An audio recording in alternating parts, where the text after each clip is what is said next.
السلام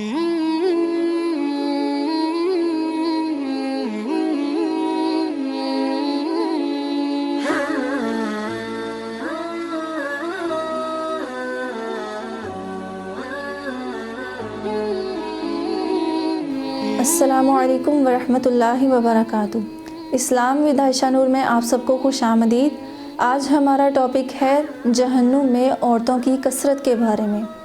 آج ہم اس بارے میں ڈسکس کریں گے کہ جہنم میں عورتوں کی کثرت جو ہوگی وہ کس وجہ سے ہوگی۔ نبی پاک صلی اللہ علیہ وسلم کی ایک حدیث مبارکہ کا ارشاد ہے، آپ صلی اللہ علیہ وسلم عورتوں کی جماعت کو نصیحت کر رہے تھے۔ عورتوں کی جماعت کچھ کھڑی تھی اور ان کو نصیحت اور واعظ کر رہے تھے اور انہیں دین کی باتیں سمجھا رہے تھے۔ اس وقت آپ صلی اللہ علیہ وسلم نے ارشاد فرمایا کہ آپ لوگ صدقہ کیا کرو، آپ لوگ صدقے کے ذریعے اللہ پاک کو راضی کیا کرو۔ میں نے جہنم میں عورتوں کی کثرت کو دیکھا ہے۔ تو پھر ان عورتوں میں سے ایک عورت نے پوچھا کہ یا رسول اللہ صلی اللہ علیہ وسلم، آپ نے عورتوں کی کثرت جہنم میں کیوں دیکھی ہے؟ اس کی وجہ کیا ہے کہ عورتیں جہنم میں اتنی زیادہ کیوں ہوں گی؟ اس وقت آپ صلی اللہ علیہ وسلم نے ارشاد فرمایا کہ عورتیں جہنم میں زیادہ اس لیے ہوں گی کیونکہ وہ ایک دوسرے کو لعن طعن بہت کرتی ہیں، اور دوسرا وہ شوہروں کی نافرمانی بہت کرتی ہیں۔ یہ بات جو ہے اور یہ حدیث جو ہے یہ ہمارے لیے بہت ہی غور و فکر کی ہے۔ ہمیں اپنی آخرت کی فکر کرنی چاہیے کہ ہم کس راہ پر چل جاتی ہیں، اور عورتیں خاص طور پر یہ اللہ رب العزت نے عورتوں کے لیے بیان فرمایا، کیونکہ یہ بات جو ہے یہ اکثریت میں کثرت سے جو ہے یہ عورتوں میں پائی جاتی ہے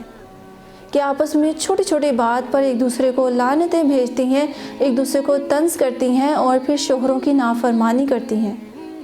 جب ہم اس طرح کے برے اعمال کو نہیں چھوڑیں گی تو اللہ رب العزت ہم سے ضرور ناراض ہی ہوں گے۔ پھر نعوذ باللہ، اگر ہم نے اللہ پاک کو راضی کرنا ہے تو پھر اس طرح کے برے اعمال کو چھوڑنا پڑے گا۔ سب سے پہلے آپ صلی اللہ علیہ وسلم نے فرمایا کہ لعن اور طعن کرتی ہیں، کیونکہ مردوں میں یہ باتیں جو ہیں یہ کم پائی جاتی ہیں، عورتیں کثرت سے اس طرح کے کام کرتی ہیں۔ تو ہم عورتوں کو اس میں دیکھنے والی بات ہے کہ کتنی بڑی وعید اس میں بتائی گئی ہے، اور نبی پاک صلی اللہ علیہ وسلم ہم عورتوں کو بھی آگاہ کر رہے ہیں، کیونکہ عورتیں جو ہیں وہ ناقصات العقل ہوتی ہیں، تو انہیں یہ بات سمجھنے کی ہے کہ ہم جہاں پر ہر کام میں مرد کے شانہ بشانہ چل کے ہر کام کرتے ہیں اور ہر چیز میں آگے بڑھنے کی کوشش کرتے ہیں، تو کیوں نہ اعمال میں اور دین میں بھی ہم مرد کے شانہ بشانہ چلیں۔ جب ہم مردوں کے ساتھ قدم سے قدم ملا کر دوسرے کام کر سکتے ہیں، تعلیم میں چل سکتے ہیں اور پڑھائی میں اور دوسری چیزوں میں ہم آگے بڑھ سکتی ہیں، تو ہم دین کے معاملے میں پیچھے کیوں رہتی ہیں؟ ہم عورتوں کو یہ سمجھنا چاہیے، تمام عورتوں کو نبی پاک صلی اللہ علیہ وسلم نے یہ بتایا اور سکھلایا ہے کہ وہ آپس میں لعن طعن نہ کیا کریں اور شوہروں کی نافرمانی نہ کیا کریں۔ عورتیں جو ہیں ان میں بہت زیادہ یہ باتیں پائی جاتی ہیں کہ شوہر جو ہے اسے سارا دن کما کر لا کے دیتا ہے اور بچوں کی تربیت کرتا ہے، بچوں کے لیے روزی کماتا ہے اور سارا دن دوڑ دھوپ کرتا ہے، لیکن عورت پھر بھی اس سے راضی نہیں ہوتی اور اس کی نافرمانی کرتی ہے۔ جس وقت عورت شوہر کی نافرمانی کرے گی تو اللہ رب العزت بہت زیادہ ناراض ہوں گے۔ اور آج ہم دیکھ رہے ہیں کہ ہمارے معاشرے میں سب سے زیادہ سوسائٹی میں مسئلہ ہی اسی چیز کا ہے۔ سب سے زیادہ پریشانیاں، مشکلات اور تکلیفیں آتی ہی اسی وجہ سے ہیں۔ ہمارے معاشرے میں ہم غور کریں تو سب سے زیادہ پرابلمز اسی وجہ سے کریٹ ہو رہی ہیں کیونکہ میاں بیوی کی آپس میں صحیح طرح سے بنتی نہیں ہیں، اور اس میں سب سے زیادہ 99% قصور عورت کا بھی ہوتا ہے کہ وہ عورت اپنے شوہر کی نافرمانی کرتی ہے اور اپنے شوہر کی دی ہوئی چیزوں پر، دیے ہوئے پیسوں پر وہ راضی نہیں ہوتی ہیں۔ دیکھیں کہ اگر ہم نے یہ چیزیں اور یہ بری عادات نہ چھوڑی تو اللہ رب العزت ناراض ہو جائیں گے، اور ہم میں سے کوئی بھی یہ نہیں چاہے گا، کوئی بھی مسلمان، کوئی بھی مومن یہ نہیں چاہے گا کہ اس سے اللہ رب العزت ناراض ہو جائیں، کیونکہ جس سے اللہ ناراض ہو گیا پھر اس کی دنیا اور آخرت اور اس کی زندگی ہر چیز برباد ہوگی۔ لہٰذا ہم سب کو چاہیے کہ ہم عورتیں جو ہیں لازمی اس بات پر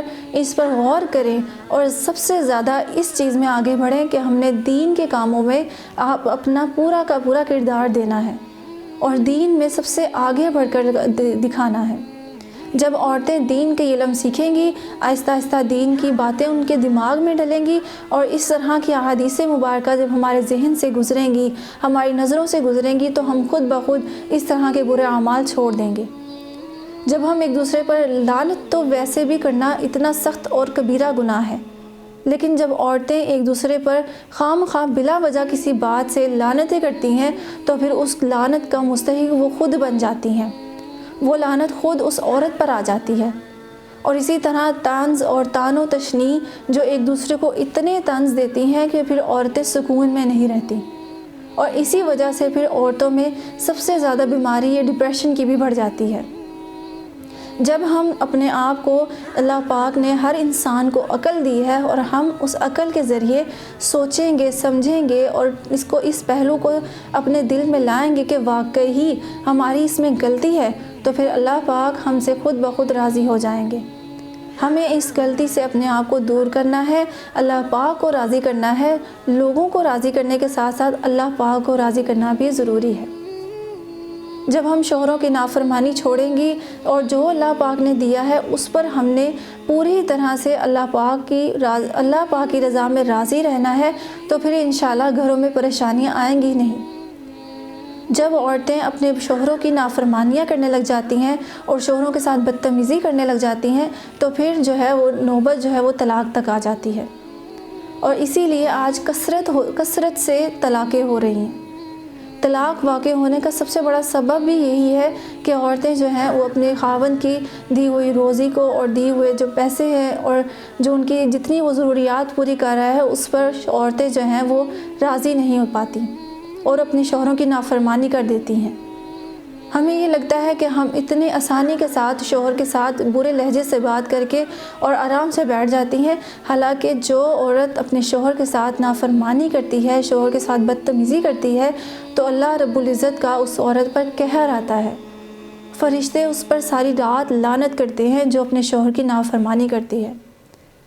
اور یہ باتیں اللہ رب العزت ہمیں پہلے سے ہی آگاہ کر رہے ہیں۔ ہمارے نبی پاک صلی اللہ علیہ وسلم ہمیں سکھا رہے ہیں، بتا رہے ہیں کہ ہم ان سے پہلے ہی بچتے رہیں۔ اگر ہم نے اس طرح کی چیزیں کی تو زندگی میں نحوست اور لعنت تو خود بخود آئے گی۔ پھر کس طرح ہماری زندگیوں میں سکون آ سکتا ہے، اور کیسے ہم پھر ڈپریشن سے دور جا سکتے ہیں۔ تکلیفوں میں، آزمائشوں میں اللہ پاک نے بھیجا ہمیں دنیا میں آزمائشوں کے لیے ہی ہے، یہ امتحان کی دنیا ہے، لیکن یہاں پر اگر ہم بے صبری دکھائیں گے اور ناشکرے بن جائیں گے تو اللہ رب العزت ہم سے خود بخود ناراض بھی ہوں گے اور دور بھی ہوتے جائیں گے۔ پوری دنیا ہم سے ناراض ہو جائے، دور ہو جائے، اس کا اتنا خوف نہیں ہے۔ اگر اللہ رب العزت ہم سے ناراض ہو گئے تو اس میں ہمارے لیے بربادی ہی بربادی ہے۔ لہٰذا ہمیں چاہیے کہ ہم صدقے کے ذریعے، جو نبی پاک صلی اللہ علیہ وسلم نے ہمیں سکھایا ہے کہ ہم صدقہ دیا کریں، تو اس کے ذریعے، اور دوسرا ان بری عادات کو چھوڑ کر اللہ پاک کو راضی کرنے کی کوشش کریں۔ جس وقت عورت اپنے شوہر کی نافرمانی کرنا چھوڑ دے گی اور اس کے اندر سے یہ لعن اور طعن کرنے کی بری عادتیں دور ہو جائیں گی، تو وہ عورت خود بخود دیکھے گی کہ وہ اپنے بچوں کی اچھی تربیت بھی کر رہی ہے اور اس کا گھر بھی پرسکون ہے اور اس کی آنے والی 7 نسلیں بھی پرسکون رہیں گی۔ اللہ رب العزت سے دعا ہے کہ اللہ پاک تمام عورتوں کو ان بری عادات سے بچائے، اور اللہ پاک ہم سب کی لعن اور طعن سے حفاظت فرمائے، ہم سب کو اللہ پاک اپنا قرب عطا فرمائے اور اپنی محبت عطا فرمائے۔ آمین، وآخر دعوانا ان الحمد للہ رب العالمین۔